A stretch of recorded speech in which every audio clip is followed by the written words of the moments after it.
NDP आगू जगमीत सिंह ने अपनी पार्टी के कॉक्स हफ्तावारी मीटिंग तो बाद पार्लीमेंट हिल ते पत्रकारां नाल गलबात की। उन्होंने ओमिक्रॉन कोविड-19 वेरिएंट प्रति कनेडा के जवाब से टिप्पणी की ते चीन के कथित मनुखी अधिकारां की उलंघना बारे अंतरराष्ट्रीय चिंतावां के कारण बीजिंग विच 2022 ਦੀਆਂ विंटर ओलंपिक खेडां के संभावित कूटनीतिक बाईकाट बारे सवालों का जवाब भी दिता।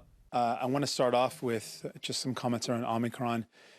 Canadians are getting really worried about this as they're seeing more and more information about the mutations, about questions around how vaccines will work or not work with Omicron and that variant. So there's a lot of worry out there. And what we need to do, there's two things that I'm, again, pushing for. We're seeing some positive signs on this, but we want to see a clear process around testing for people coming into Canada and a proper process around quarantining. Those are two serious concerns around how we can slow down the spread. But it really highlights that those might buy us some time. The spread is inevitable.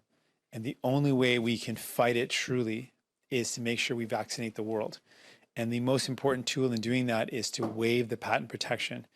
Justin Trudeau needs to stop protecting the profits of pharmaceuticals and start standing up for countries with less resources and say that they should have the ability to produce the vaccines locally. That is the most important tool in fighting this pandemic.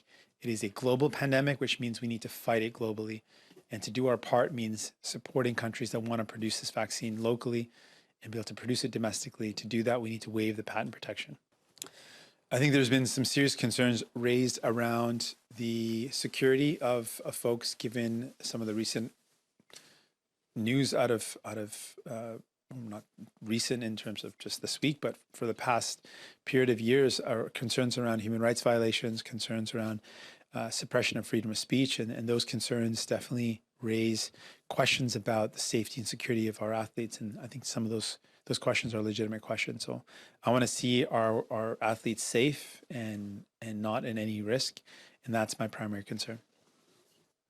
My focus is on the safety and security of our athletes, and given concerns raised around people who are outspoken human rights critics and the track record of China when it comes to those human rights critics, I'm concerned about the safety and security, and those concerns have been raised.